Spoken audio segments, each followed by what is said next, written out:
જય Hind. Gujarati study education ચેનલમાં તમારા દરેક મિત્રોનું હાર્દિક સ્વાગત છે. તો આજે આપણે વિડીયોમાં જોવાના છીએ ગુજરાતીમાં એક નિબંધ જેનું નામ છે શિયાળાની સવાર, અથવા તો મિત્રો આપણે એને હેમંતનું પરોઢ કહી શકીએ.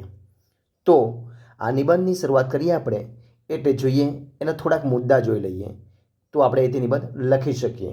તો મુદ્દા આપેલા છે મિત્રો કે એની પ્રસ્તાવના હોઈ શકે, સવારનું વાતાવરણ હોઈ શકે, ગામડાનું વાતાવરણ હોઈ શકે, શહેરનું વાતાવરણ કેવું હોઈ શકે એ પણ આપણે લખી શકીએ, શિયાળાની સવારનું મહત્ત્વ શું છે એના વિશે પણ આપણે લખી શકીએ, અને સૂર્યોદય સમયનું વાતાવરણ કેવું હોય છે એ આપણે લખી શકીએ, અને છેલ્લે એનો આપણે ઉપસાર લખીશું. આ હતા એના મુદ્દા. તો શરૂઆત કરીએ આપણે નિબંધની. જોઈએ મિત્રો, તમારી સમક્ષ પહેલો આપણે શરૂઆત કરીએ છીએ કે ઋતુએ સવારની પ્રાકૃતિક શોભા અને તેના રૂપરંગ નિરાળા હોય છે. એમાંય શિયાળાની સવાર સવિશેષ આહ્લાદક હોય છે. શિયાળાની સવાર સાથે નિસર્ગની અદ્ભુત છટાને પ્રગટ કરતી કવિ કલાપીની મિત્રો પંક્તિઓ તમારી સમક્ષ આપણે મૂકવાનો પ્રયત્ન કરીએ. જુઓ, આ રીતે તમારી સમક્ષ કલાપીની પંક્તિઓ છે. જો કઈ કઈ પંક્તિઓ છે તમારી સમક્ષ? 4 પંક્તિઓ છે. તો પંક્તિઓ છે કે ઉગે છે સુરખી ભરી રવિ મૃદ હેમંતનો પૂર્વમાં, ભૂરું છે નભ સ્વચ્છ દિસતી એકે નથી વાદળી, ઠંડો હિમ ભર્યો વહે છે અનિલ શો ઉત્સાહને પ્રેરતો, અને જે ઉત્સાહ ભરી દિશે સુખ ઉડી ગાતા મીઠા ગીતડા. આપણે તે પંક્તિઓ કલાપી મૂકી શકીએ. જોઈએ આપણે હવે એનું આગળ પણ જોઈએ કે શિયાળાના દિવસો ટૂંકા અને રાત લાંબી હોય છે. સૂર્યાસ્ત થતાં ચોમે ઠંડીનું સામ્રાજ્ય ફેલાઈ જાય છે. રાત્રે કાતિલ ઠંડીનું મોજું ફરી વળે છે. લોકો બારી બારણા બંધ કરી ને ઘરમાં ડબુરાઈ જાય છે. રસ્તા નિર્જન થઈ જાય છે.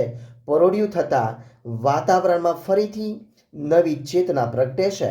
અને આગળ આપણે જોઈએ એમ તો કે શિયાળામાં વહેલી સવારે ખેડૂતો ખેતરે જાય છે. બળદોની ડોકે બાંધેલા ઘૂઘરાનો ગમકાર, ગમ્મર વલોણાના નાદ સંગીતમય વાતાવરણ સર્જે છે. સાથે સાથે પ્રભાતિયા અને મંદિરોમાં મંગળા આરતી વખતે વગાડાતા ઝાલર તથા ઘંટડીના આપણને ભક્તિ રસથી ભીંજવે છે. લોકો ઠેર ઠેર તાપણા સળગાવી તેની આસપાસ ગોઠવાઈને ઠંડીથી રાહત મેળવે છે. આપણે આગળ જોઈએ તેમ કે શહેરોમાં શિયાળાની સવારની જુદી હોય છે. કેટલાક લોકો દોડવા નીકળે છે, અથવા એને આપણે મોર્નિંગ વોક માટે નીકળીએ એમ પણ આપણે કહી શકીએ છીએ. કેટલાક પ્રૌઢ અને વૃદ્ધ લોકો સડકો પર ફરવા નીકળે છે. ઠંડીમાં ક્યાંક સડકને કિનારે ગરીબ લોકો તાપણું સળગાવીને તાપતા નજરે પડે છે. એમની પાસે ઓઢવા પાથરવાની પૂરતી વ્યવસ્થા હોતી નથી. ઠંડીમાં આવા લોકો ઠૂંઠવાતા હોય છે.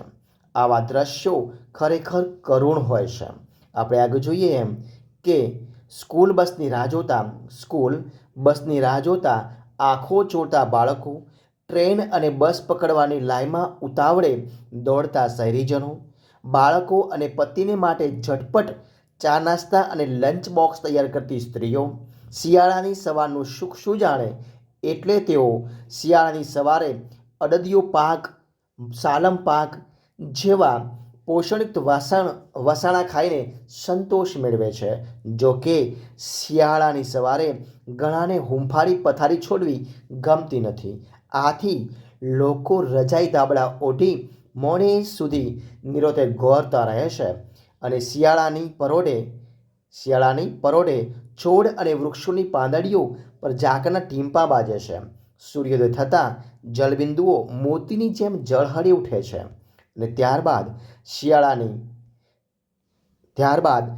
શિયાળાની ઠંડી મનુષ્યને ઉત્સાહ અને ચેતન આપે છે. શિયાળાની સવારે કસરત કરવાથી શરીર અને મન તંદુરસ્ત રહે છે.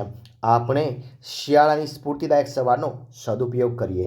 તો મિત્રો, આ હતો આજનો આપણો વિડીયો. તો જો તમને મારો વિડીયો ગમ્યો હોય, પસંદ આવ્યો હોય, યુઝફુલ લાગ્યો હોય ને, તો એને લાઈક કરો, કોમેન્ટ કરો, તમારા મિત્રોને વિડીયો શેર કરો, અને છેલ્લે ચેનલમાં નવા હોય, ચેનલ સબસ્ક્રાઈબ ન કરી હોય તો એને સબસ્ક્રાઈબ કરવાનું ભૂલશો નહીં. આપણે ફરી મળીશું એક નવા વિડીયો સાથે, નવા ટોપિક સાથે. ત્યાં સુધી બની રહો. જય હિન્દ, જય ભારત.